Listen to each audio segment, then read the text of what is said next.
سلام، خیلی خوش اومدین. سوال امروزم اینه: در مسائل مالیتون تحت تأثیر چه کسی هستین؟ ما والدین، پدر بزرگها و دوستان رو در گذشتمون بررسی کردیم، اما در مسائل مالی فقط تحت تأثیر اونها نیستیم و تأثیرات فرهنگ، جامعه و ترکیب اینها نیروییه که روی ما تأثیر میذاره. مثلا در اوایل 20 سالگیم جامعه هراس بودم و اتفاقاتش من رو میترسوند. دلم نمیخواست فارغ التحصیل بشم، چون بعدش باید وارد بازار کار میشدم که این برام اون موقع یه کابوس بود. حالا دنیا رو جایی امن میدونم و به محض این که به مشکل برمیخورم اطرافیانم کمکم میکنن. فرقی نداره کجای این دنیا باشم، همیشه کسی هست که کمکم کنه، ازم حمایت کنه و راهنماییم کنه. پس حس میکنم که حمایت میشم. اما سالها پیش باورم این نبود. احتمالاً شما هم از چیزهایی مثلا جامعه، پول و خیلی موارد دیگه بترسید. امروز ازتون میخوام که به تمام این موارد توجه کنید. علت تغییر سیستم باورهام در مورد جامعه دیدارم با افراد برجسته و بعد از اون بررسی طرز فکر اون افراد بود. متوجه شدم دنیا اونقدری که من فکر میکنم ترسناک نیست. ممکنه افراد خیر و مثبتی هم باشن که کارهای بزرگی انجام میدن.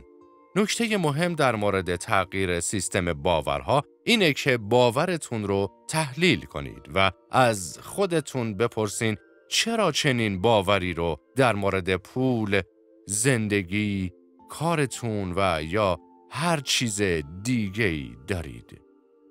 ببینید چه چیزی این باور رو در شما نهادینه کرده. مثلا اگه از پول یا از جامعه هراس دارین، ممکنه شرایطی این باور رو به شما تزریق و یا در شما این ترس رو ایجاد کرده باشه. پس صرف نظر از هر باوری که داریم، باید صحتش رو بررسی کنیم. چون ما تمایل داریم که باور کنیم هر چیزی درسته. مثلا عموی من که خیلی هم آدم خوبی نبود، پیرن یقه اسکی می پوشید که در اون دوران خیلی هم باب نبود. این باعث شده بود پوشیدن پیرهن یقه اسکی رو به بد بودن ارتباط بدم و فکر کنم هر کسی که پیرهن یقه اسکی می پوشه الزاماً آدم خوبی نیست. این ربط دادن اصلاً درست نیست. هنوز هم در این مورد به خودم می خندم. وقتی کسی رو میبینم که پیرهن یقه اسکی پوشیده، میخندم و به یاد کودکی میگم حتما آدم بدیه. وقتی به چیز مشخصی فکر میکنیم، میبینیم که در گذشتمون به چیزی ارتباطش دادیم و اونها رو بد میدونیم و باعث شده روی برخی چیزها برچسب بد بودن بزنیم.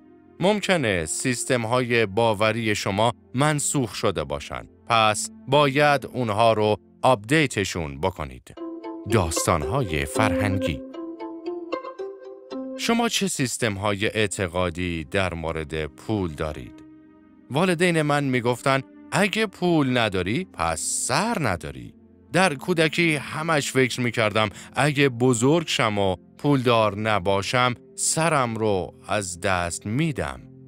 باورهای مشابهی در هر فرهنگ وجود داره، مثل پول روی درخت سبز نمیشه یا مثلا فکر کردی راکفلر هستی و از این دست باورها که همه به ما دیکته میکنن که هر چقدر هم تلاش کنیم کافی نیست و پول به راحتی به دست نمیاد. شنیدن مداوم این عبارات اونها رو به باور ما تبدیل میکنه. اما واقعا درستن؟ ممکنه اینها رو از زبون والدینتون یا دوستاتون بشنوید و زمانی که در مورد صحتشون سوال کنید پاسخ بدن بله، چون اینها رو پدران ما گفتن و اگه از پدر بزرگهاتونم بپرسین حتما میگن که از پدرانشون شنید.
همه چیز تغییر میکنه. پس اینطوریه که نظام باورهای ما نسل به نسل منتقل میشه. تغییرات اجتماعی اون زمان و پدیده‌های مثل جنگ و افسردگی میتونه پایه این باورها باشه. اما گذشته و آینده با هم برابر نیستن. پس صرف نظر از درست بودن یک نظام باور در گذشته میتونید تغییرش داده و آپدیتش کنید. همونطور که من برای خودم انجامش دادم. از دید خاندان من پول چیز ترسناکی بود و برای امنیت به اون محتاج هستیم. پس از درمان کردن زخم‌های گذشته و رها کردن اونها الان معتقدم که از همه جا پول میاد و وقتی نیاز دارم از طرف مردم به من داده میشه. پول به راحتی به دست میاد و به سادگی هم میره و در مورد به دست آوردن و یا از دست دادن پول وابسته نیستم. چون اینطوری رها و آزادم.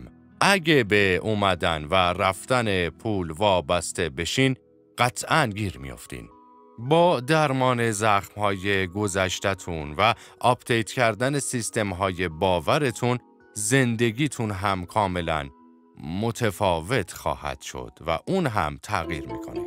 آپدیت کردن نظام باورتان.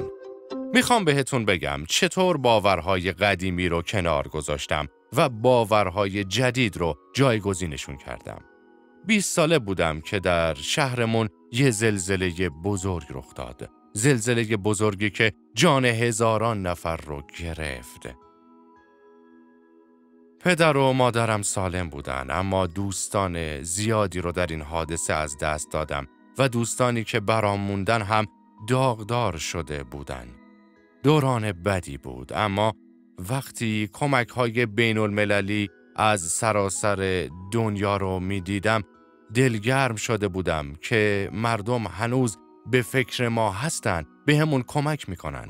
ماشین‌های آتش نشانی چینی و کره‌ای و ماشین‌هایی رو یادمه که از آمریکا برامون آب معدنی آوردن و من در اون زمان خیلی تحت تأثیر قرار گرفتم، چون اونها با ما همزبان نبودن ولی از تمام دنیا به همون کمک میکردن. مادرم از اون کمک‌ها شربت افراد کانادایی گرفته بود که تا زمانی که زنده بود اونها رو خیلی دوستشون داشت، چون اونها رو نماد همدلی جهانی در اون اتفاق برای کشورمون میدونست. وقتی از مهربونی و همدلی مردم و این که برای کار خیری پول جمع کردن با خبر می شدیم، مثل زمانی که در شمال آمریکا بلایای طبیعی مثل طوفان، مثل زلزله و هر چیزی که ممکنه اتفاق بیفته و مردم رو